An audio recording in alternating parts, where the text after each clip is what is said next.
नमस्कार बच्चों, CA final group 1 paper 4 corporate and economic laws उससे रिलेटेड इंस्टीट्यूट की MTP mock test paper number 1 March 2022।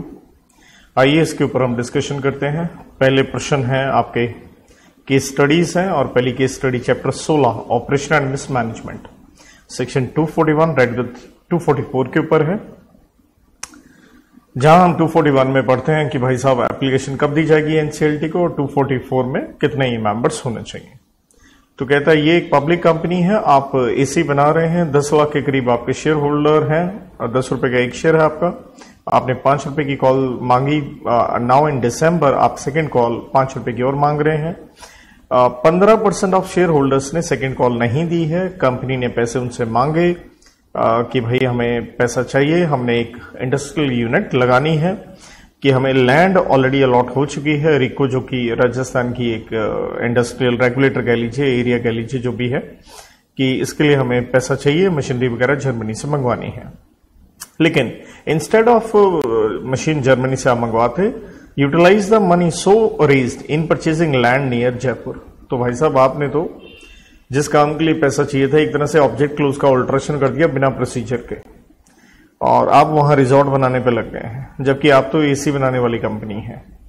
तो ये अखबारों में काफी कुछ छपा। सम ऑफ द शेयर होल्डर्स ने प्रोफेशनल्स का ओपिनियन लिया और जाना कि भाई एक तरह से ये अफेयर्स तो क्या है, प्रेजुडिशियल टू पब्लिक इंटरेस्ट है, कि हम क्या कर सकते हैं। तो इसके ऊपर हमसे एमसीक्यू पूछे गए। पहला पूछा गया, मेंबर्स कंप्लेंट करना चाहते हैं कि अफेयर्स प्रेजुडिशियल मैनर में कंडक्ट हो रहे हैं, इट मे ऑब्वियसली, जैसे मैंने पहले कहा सेक्शन 241 में आप ट्राइब्यूनल को एप्लीकेशन देते हैं, तो option number C is the correct answer. नीचे सेक्शन के साथ में मैंने ऑप्शन दे रखी है, लिखिए। ओके, नेक्स्ट है, central government after taking cognizance of the news published in the business newspaper is of opinion कि affairs prejudicial to the public interest नाइट में।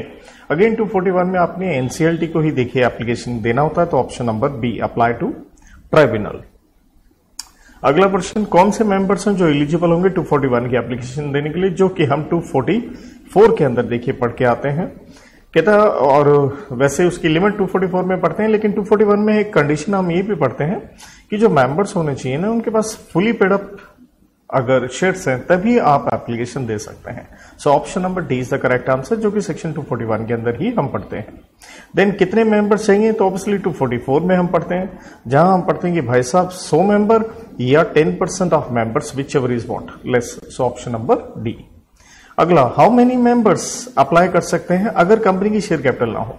तो अगर शेयर कैपिटल नहीं होती तो हम कहते हैं 20% कह लीजिए या 1/5 कह लीजिए, राइट। अगेन सेक्शन 244 के अंदर हम देखते हैं।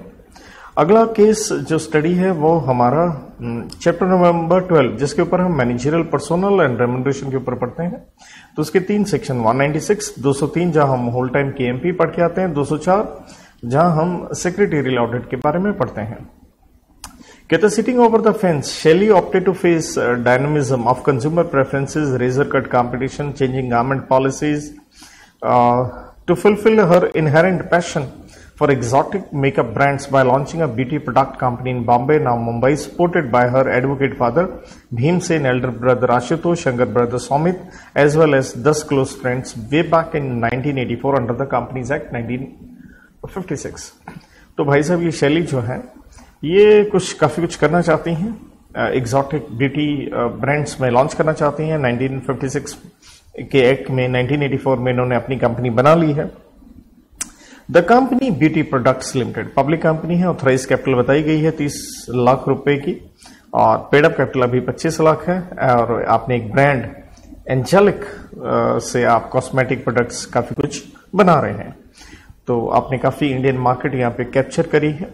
This unlisted company under the strong and able leadership of शैली या उनके भाई वगैरह जो भी है, काफी अच्छी टर्नओवर ग्रोथ वगैरह प्रॉफिटेबिलिटी आप काफी अच्छे से देख रहे हैं। आशुतोष जो है directed the company in the capacity as MD up to the satisfaction of all. In 2015 beauty products limited felt the need and desired to raise authorised capital to, ये अमाउंट यहाँ पे बढ़ा के 2 करोड़ कर देना चाह रहे हैं। Through private placements time to time it pumped in more capital और पेड अप कैपिटल, ये इतना बड़ा अमाउंट आपका हो चुका है जो कि ये है 19 करोड़ 50 लाख का, तो ये 20 करोड़ का वैल्यू था यहाँ पे। एट दिस जंक्शन टर्नओवर है आपका 850 करोड़ रुपए। सेक्रेटेरियल ऑडिट स्टार्ट होता है 2018 में, क्योंकि कंपनी ने थ्रेशोल्ड लिमिट क्या कर ली है टर्नओवर की, बढ़ चुकी है, क्योंकि 250 करोड़ की लिमिट हम पढ़ते हैं 204 में, तो यहाँ 850 करोड़ आपकी है। और एक फर्म CS की आपने हायर की है इस काम के लिए। In the beginning of the current financial year total strength of directors company के 11 है, जिसमें से 2 इंडिपेंडेंट डायरेक्टर भी हैं। Some of the directors of the company were desirous of appointing mister Soumit, कि सौमित को MD बनाया जाए आशुतोष की जगह पे, क्योंकि वो कंपनी छोड़ना चाहते हैं। It is to be noted, Saumit जो है वो पहले से ही MD हैं किसी और कंपनी में, राइट। तो हम 203 में होल्ड टाइम KMP जब पढ़ के आते हैं, तो अगर आप MD एक जगह हो तो कहीं एक जगह और MD आप हो सकते हैं, प्रोवाइडेड एक स्पेसिफिक नोटिस दिया जाता है डायरेक्टर्स को और बोर्ड मीटिंग में यूनानिमस रेजोल्यूशन पास हो। For the appointment mister Saumit as MD, a board meeting was convened, board meeting बुलाई जाती है, स्पेसिफिक नोटिस दिया जाता है एंड रेजोल्यूशन मूव किया जाता है। कहता 5 आउट ऑफ 9 डायरेक्टर्स प्रेजेंट थे, कंसेंटेड, 9 में से 5 ने कंसेंट दी। यहां पे यूनानिमस हमें रेजोल्यूशन पास करना होता है, तो सबने यहां पे कंसेंट नहीं दी है।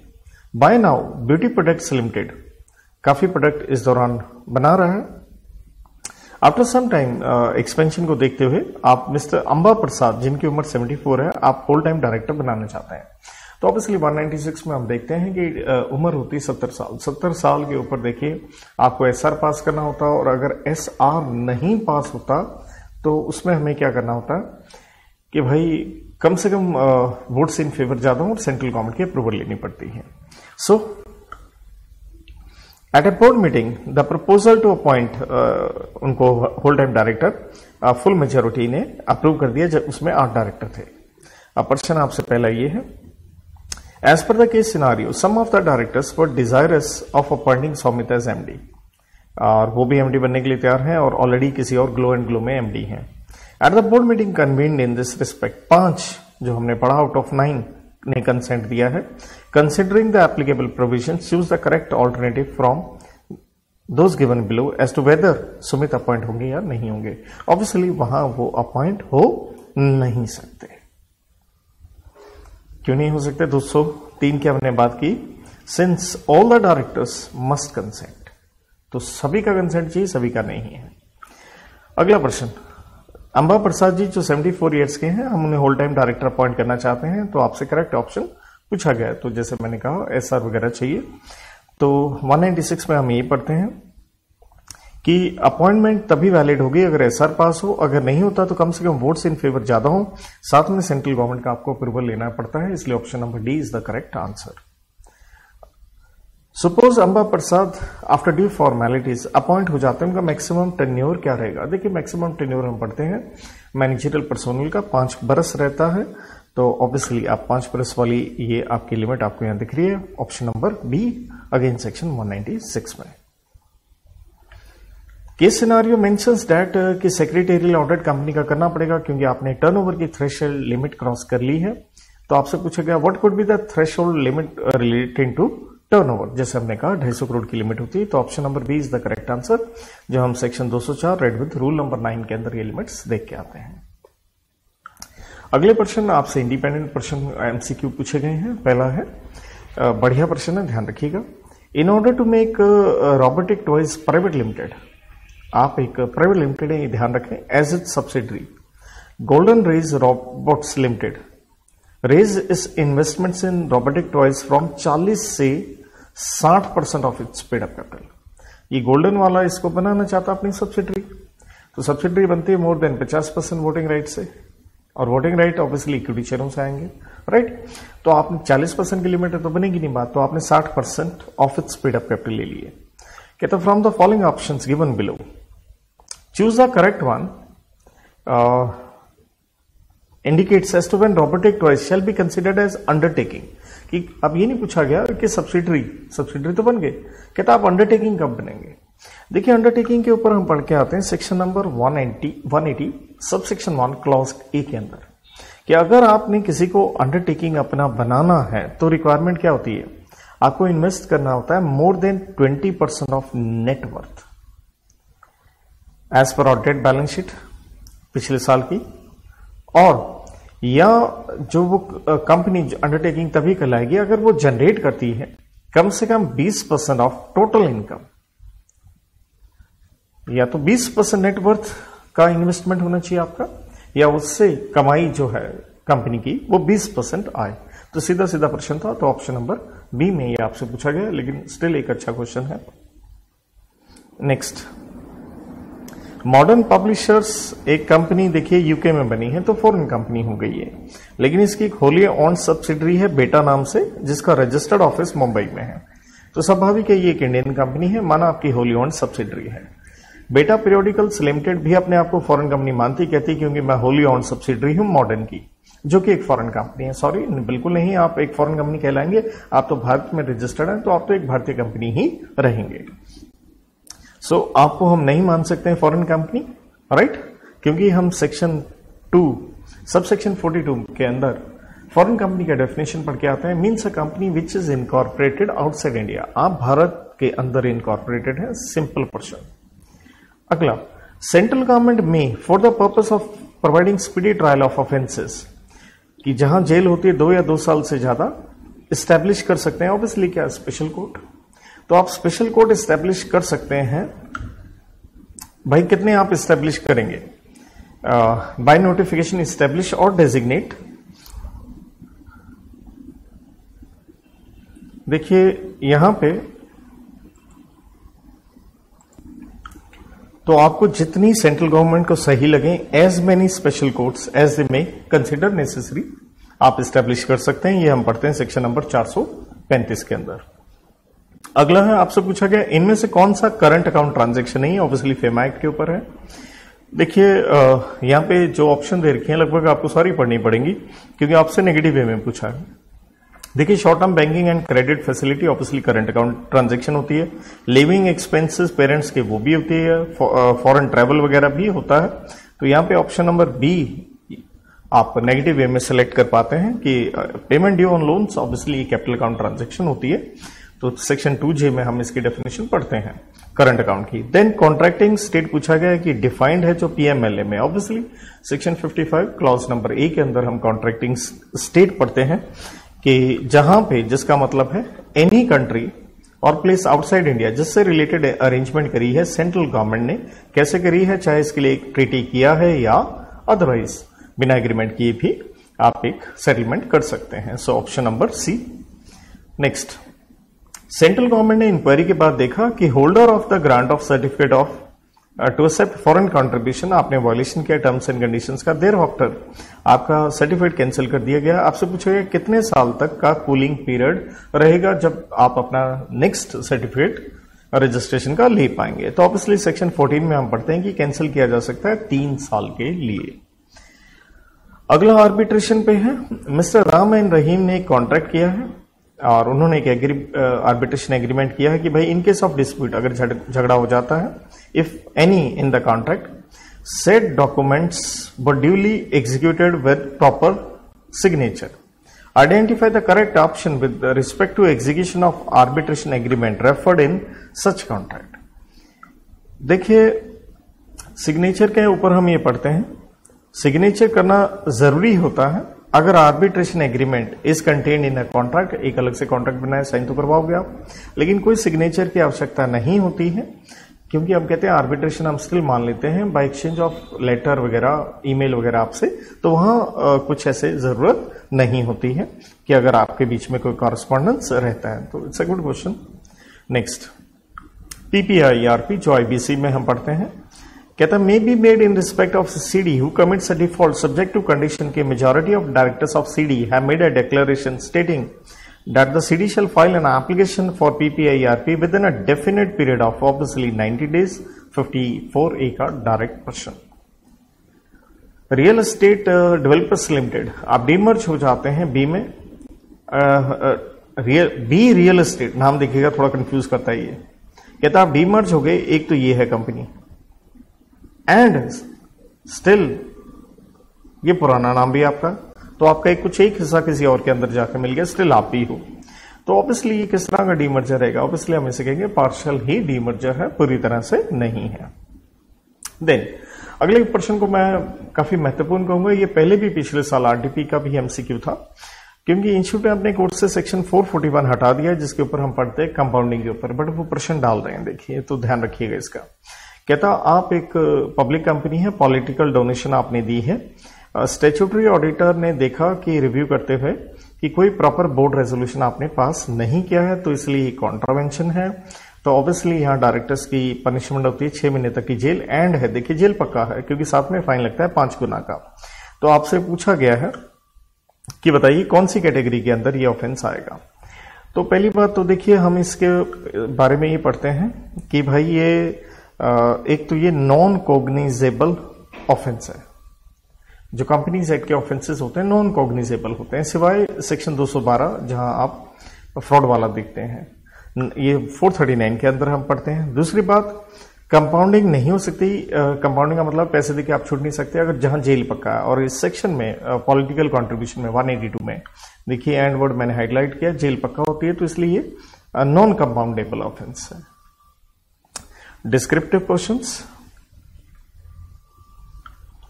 कहता rice tech limited RTL and SSL ये दोनों होली ओन्ड सब्सिडरीज हैं, ये की तीसरी कंपनी एनएचएसपीएल की। पेड अप कैपिटल कहते हैं एनएचएसपीएल की 100 करोड़ है, जनरल रिजर्व है 45 करोड़। आरटीएल जो कि उसकी होली ओन्ड सब्सिडरी है, उसने लोन रेज किया 88 करोड़ का, जिसके लिए उसकी होल्डिंग ने गारंटी दी है। However for offering the set guarantee holding ने कोई रेजोल्यूशन जनरल मीटिंग में पास नहीं किया है। रचना जो एक डायरेक्टर है वो कहती है कि भाई साहब ये बिना रेजोल्यूशन के पास करना तो एक वायलेशन हो गया। तो आपसे पूछा गया विद रीजंस बताइए क्या रचना सही कह रही है?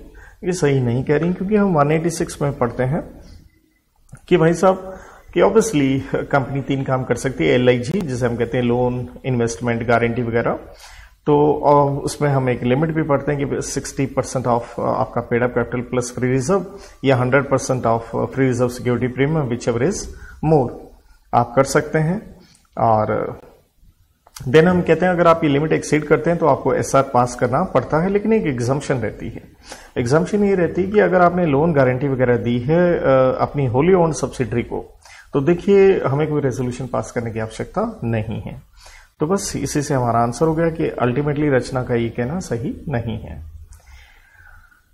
अगला प्रश्न आप देख रहे हैं, प्रश्नों के साइज काफी बड़े बड़े हैं। तो पिछले 4 अटेम्प्ट से लगभग इसी तरह से बड़े साइज के क्वेश्चन आ रहे हैं, तो आप पेपर में अच्छे से देखिए, तैयारी कीजिए अच्छे से।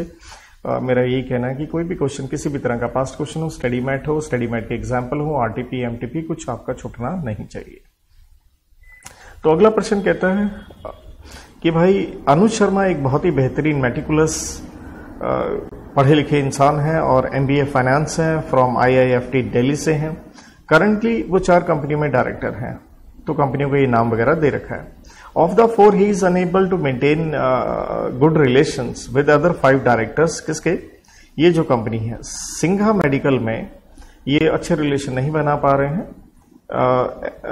क्योंकि उनका जो नेचर ऐसा है कि वो अपनी ड्यूटीज बहुत ही इंटेग्रिटी, ऑनेस्टी के साथ परफॉर्म करते हैं, लेकिन वहां एटमॉस्फेयर अच्छा नहीं है।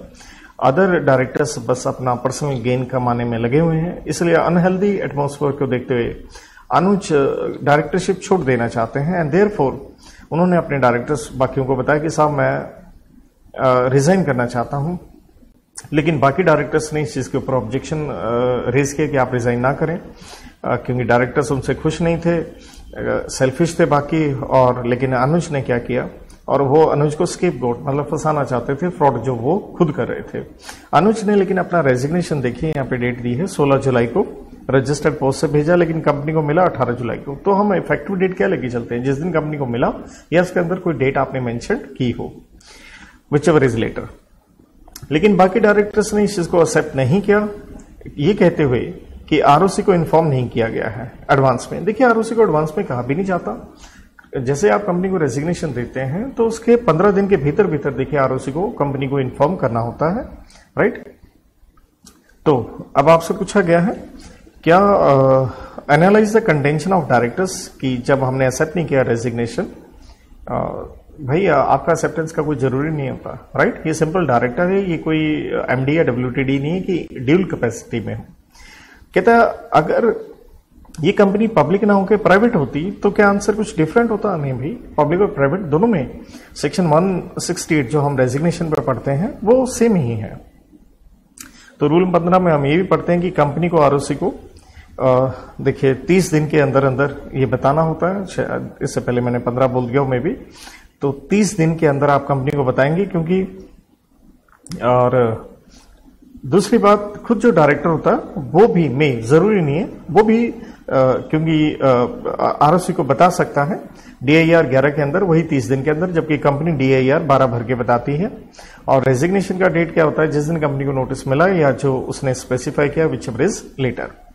और एक्सेप्टेंस का हमें कोई फॉर्मल का कोई जरूरत ही नहीं होता, राइट। ये था पहला क्वेश्चन। तो आप उसको कंपेल नहीं कर सकते हैं कंटिन्यू रखने के लिए।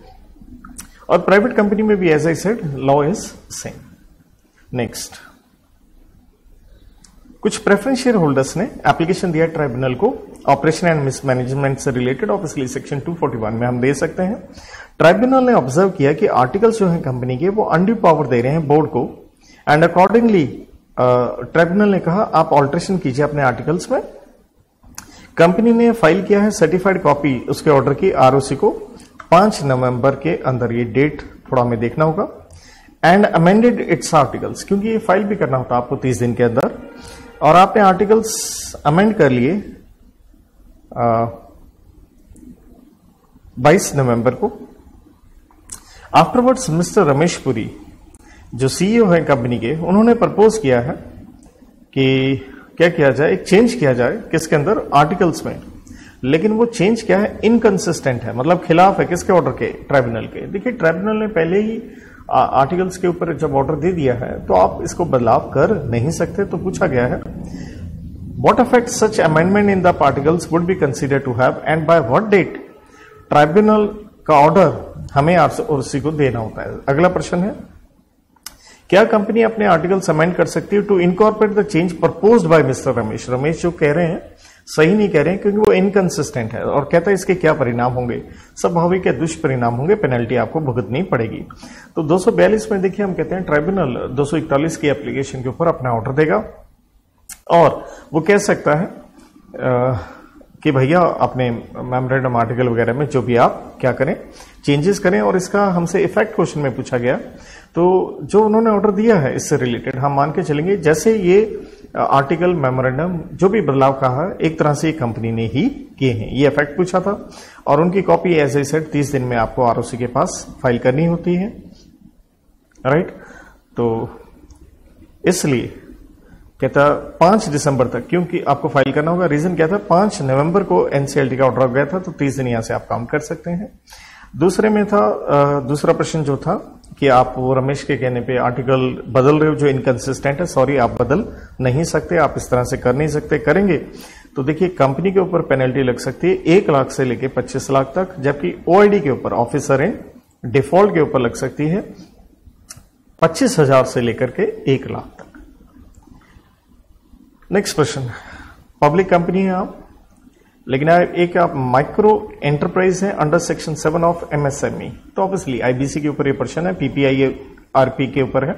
आपने एक एप्लीकेशन फाइल किया पीपीआईआरपी के लिए under section 54C of IBC, तो आप रेजोल्यूशन प्रोफेशनल अपॉइंट हुए हैं, और कंपनी ने अपना बेस रेजोल्यूशन प्लान बीआरपी बना लिया है, सीओसी को दिया गया है। सीओसी ने इवैल्यूएट किया और रियलाइज किया ये प्लान इफेक्ट कर रहा है, इम्पेयर्स इफेक्ट कर रहा है द क्लेम्स और टू फ्यू ऑपरेशनल क्रेडिटर्स। तो इन द कैपेसिटी ऑफ आरपी आप सीओसी को एडवाइस कीजिए क्या ये मैंडेटरी है कि उन्हें प्लान अप्रूव करना पड़ेगा, and if not the process किस तरीके से हम इन्वाइट कर सकते हैं एक ऑल्टरनेटिव रेजोल्यूशन प्लान। तो देखिए सेक्शन 54K के अंदर हम पढ़ते हैं कि किस तरह से हमें पीपीआईआरपी इनिशिएट करनी होती है। नेचुरल है, सबसे पहले हमें बेस रेजोल्यूशन प्लान सीडी को सबमिट करना होता है आरपी को विद इन 2 दिन के अंदर अंदर कमेंसमेंट डेट के, और फिर ये आप सीओसी को देते हैं, और ये प्लान वगैरह जो है एक सीओसी को अपॉर्चुनिटी दी जाती है कि वो रिवाइज भी कर सकते हैं, और इसके लिए आप बुलाएंगे किसको, प्रोस्पेक्टिव रेजोल्यूशन एप्लीकेंट को।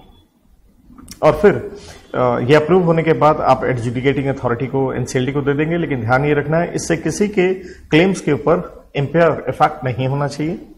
और अगर बीआर या बीआरपी बाइस्ड होगा, जहां सीओसी ने ये अप्रूव नहीं किया या जैसे मैंने कहा इंपेयर कर रहा है, तो जो रेजोल्यूशन प्रोफेशनल है वो इन्वाइट करेगा प्रोस्पेक्टिव रेजोल्यूशन एप्लीकेंट को कि भाई आप अपना कुछ नया प्लान वगैरह लेके आए। तो इस तरह से ये आपको क्राइटेरिया फिल करना है। सो इसलिए हम कहेंगे कि अगर इंपेयर कर रहा है क्लेम्स तो इसलिए आरपी इन्वाइट कर सकता है प्रोस्पेक्टिव रेजोल्यूशन एप्लीकेंट्स को, ताकि ये रिवाइज किया जाए। डायरेक्ट सा प्रश्न था। नेक्स्ट है, आप एक पब्लिक कंपनी में रजिल वेटा सीए हैं, रजिस्टर्ड वैल्यूअर अपॉइंट हुए हैं, वैल्यूएशन करने जा रहे हैं इमूवेबल प्रॉपर्टी की, और उन्होंने वैल्यूएशन करी है इस तारीख को, और रेम्यूनरेशन 88,000 उन्हें मिला भी है। लेकिन बाद में पता चलता है रजिल जो है उनके ऊपर एक पेनल्टी लगा था कंपनीज एक्ट में फॉल्स इंफॉर्मेशन वगैरह देने का, और इससे रिलेटेड उन्होंने अपील भी फाइल की है अपीलेट ट्राइब्यूनल में, लेकिन उनकी पेनल्टी कंफर्म होगी, मतलब वो डिफॉल्टर हैं, गलत आदमी हैं वो। और इस तरह से ट्राइब्यूनल ने ऑर्डर पास किया 24 सितंबर 2017 को उनके खिलाफ ये ऑर्डर आ चुका है। तो आपसे पूछा गया है क्या ये रजिस्टर्ड वैल्यू सही है, क्या इन्होंने वैल्यूएशन ठीक किया? बिल्कुल ठीक नहीं किया, क्योंकि हम सेक्शन 247 के अंदर ये पढ़ते हैं कि अगर आपने 271J ऑफ कंपनीज एक्ट में ऑफेंस किया है और जो अपील करनी थी उसका ऑर्डर वगैरह आ चुका है, टाइम पीरियड कंप्लीट हो चुका है, तो अगर आपके खिलाफ आया तो आप 5 साल के लिए आपके ऊपर एक रिस्ट्रेंट लगता है कि आप रजिस्टर्ड वैल्यूअर का काम नहीं कर सकते हैं। यहां ध्यान दीजिएगा, आपके खिलाफ ये ऑर्डर 2017 में आया था, जबकि आपने वैल्यूएशन कब की है? 2021। यहां से इस डेट को हम देखेंगे तो 5 साल अभी लैप्स नहीं हुए हैं, तो इसलिए हम कहेंगे भाई साहब ये एलिजिबल नहीं थे, क्योंकि 5 साल का समय अभी लैप्स नहीं हुआ है। अगला प्रश्न भी ये था, क्या परिणाम होंगे? तो ऑब्वियसली पेनल्टी की बात है। तो देखिए इसमें कई चीजें आती हैं। एक तो आपके ऊपर फाइन लगेगा 50,000। दूसरी बात, अगर आपकी मंशा डिफ्रॉड करने की रही है तो यहां पे आपको जेल भी हो सकती है 1 साल तक की, एंड उसके साथ में फाइन 1 लाख से लेके 5 लाख तक लग सकता है। साथ में जो रेम्यूनरेशन जैसे 88,000 आपने ली थी वो रिफंड करनी पड़ेगी, और किसी को नुकसान हुआ है तो आपको डैमेजेस भी वो पे करने पड़ेंगे। एक चीज ध्यान दीजिए, जब भी आप अटेम्प्ट करते हैं पेपर में, सिंपल सी बात है, यहाँ पे भी आंसर सजेस्टेड जो है इंस्टीट्यूट के अगर आप देखते हैं, पहले law on the problem quote कीजिए और ऑब्वियसली उसके बाद आप अपना क्या दे देंगे? कंक्लूजन, जिस तरह से ये लिख के दे रखा है। नेक्स्ट क्वेश्चन, मिस्टर अशोक एक भारतीय सिटीजन है, वो अमेरिका में रहते हैं क्योंकि वहां 8 साल से काम कर रहे हैं। उनकी कंपनी ने एक ब्रांच खोली, वो भी इंडिया में, और पिछले बरस और अशोक जी को डेपुटेशन पे 26 महीने के लिए भेज दिया गया है। और कब भेजा गया ये ध्यान दीजिएगा, 25 अप्रैल 2020 को भेजा गया है। उसके बाद उन्होंने $280,000 इस तारीख को अपने परिवार को भेज दिए हैं, और कहता है ये उनकी कुछ सैलरी इनकम है इस टाइम पीरियड की, 2020 से 2021 तक। अगर आप काउंट करते हैं ग्रॉस सैलरी इतनी है, लेकिन टीडीएस प्रोविडेंट फंड तो कटेगा, ये माइनस करते हैं तो बचते हैं $270,000। अब भाई आपने तो ज्यादा भेज दिए हैं, तो इतना आप भेज नहीं सकते, क्योंकि हम बड़ा क्लियरली पढ़ते हैं फेमा एक्ट के अंदर शेड्यूल 3 के अंदर कि भाई अगर आप हिंदुस्तान में डेपुटेशन के लिए आए हैं, काम करने के लिए आए, शॉर्ट ड्यूरेशन के लिए आए, लगभग 3 साल के लिए आए हैं, तो हम आपको रेजिडेंट मानते हैं, लेकिन परमानेंट रेजिडेंट नहीं मानते हैं, और आप पैसा बाहर भेज सकते हैं अप टू नेट सैलरी। तो डेट मीन्स आपने 10,000 क्या भेज दिए हैं? एक्स्ट्रा भेज दिए, ये गलत किया। अगला इसमें प्रश्न एक और था, अच्छा है, whether the company in US से जिसमें अशोक काम कर रहे हैं can be treated as MNC. तो देखो कंपनीज की अमेरिका में, इंडिया में ब्रांच खोली, तो आप कितने देश में काम कर रहे हो? 2 देश में। तो हम एमएनसी का डेफिनेशन पढ़ते होते हैं 21G में, जिसके एक्सप्लेनेशन में साफ लिखा है कि हम आपको एमएनसी मान लेंगे अगर आप बिजनेस कर रहे हो, ऑपरेट कर रहे हो इन 2 और मोर कंट्रीज या टेरिटरीज, या कह लीजिए सब्सिडरी, ब्रांच और प्लेस ऑफ बिजनेस आपका 2 कंट्रीज में कम से कम, तो नेचुरल है आपको एमएनसी मानना चाहिए। नेक्स्ट प्रश्न, सेंट्रल गवर्नमेंट ने एक केस इनिशिएट किया है सुजॉय के खिलाफ, जो कि एमडी है, क्योंकि उन्होंने काफी नुकसान पहुंचाया है मिसमैनेजमेंट करते हुए, और ट्राइब्यूनल ने इससे रिलेटेड उनके खिलाफ 20 जून 2021 को देखिए ये एक ऑर्डर पास कर दिया है, और कहा आप एक फिट एंड प्रॉपर पर्सन नहीं है। सुजॉय को अपनी नौकरी छोड़नी पड़ी 21 जून 2021 को। उन्होंने कॉम्पनसेशन मांगा है कि भाई मेरे को वक्त से पहले निकाला गया है। दूसरी एक चीज और है, 23 जनवरी 2025 को उन्हें कंपनी में फिर से नॉन एग्जीक्यूटिव डायरेक्टर अपॉइंट किया जा रहा है इन वन अदर कंपनी में। देखिए, हम क्लियरली पढ़ के आते हैं कि ऑपरेशन मिसमैनेजमेंट पे 241 फिर 242 में ट्राइब्यूनल का जब ऑर्डर आता है जो कि कहता है आप फिट एंड प्रॉपर पर्सन अगर नहीं है, और 243 भी यही कहता है फिट एंड प्रॉपर पर्सन अगर आपका नहीं है तो देखिए आपके ऊपर एक रोक लगा दी जाती है, आने वाले 5 साल तक आप किसी कंपनी में डायरेक्टर ऑफिसर अपॉइंट नहीं होंगे। और ये 5 साल का समय कम किया जा सकता है अगर ट्राइब्यूनल ये टाइम पीरियड कम करे, सेंट्रल गवर्नमेंट अगर ट्राइब्यूनल को अप्लाई करे, फिर वो टाइम पीरियड क्या करते, कम कर दे तो अलग बात है। लेकिन इस कार्य में आपको कोई कॉम्पनसेशन वक्त से पहले जो निकाला गया है आपको नहीं मिलेगी। तो यहां हम जब देखते हैं तो पहली बात है 5 साल का आपके ऊपर एक तरह से बार लगता है, अभी 5 साल तो कंप्लीट नहीं हुए हैं। क्या आप अपॉइंट हो सकते हैं? नहीं हो सकते जब तक सेंट्रल गवर्नमेंट एनसीएलटी से परमिशन ना ले ले, और कॉम्पनसेशन तो किसी सूरत में आपको मिलना ही नहीं है। तो भाई यही कंक्लूजन है, आपको कॉम्पनसेशन नहीं मिलेगा। दूसरा, आप अपॉइंट नहीं होंगे जब तक सेंट्रल गवर्नमेंट ट्राइब्यूनल से ना पूछ ले, और स्टिल अगर आपको अपॉइंट किया जाता है तो स्वाभाविक है यहां आपके ऊपर पेनल्टी लगेगी जो हो सकती है कितने रुपए, 5 लाख तक।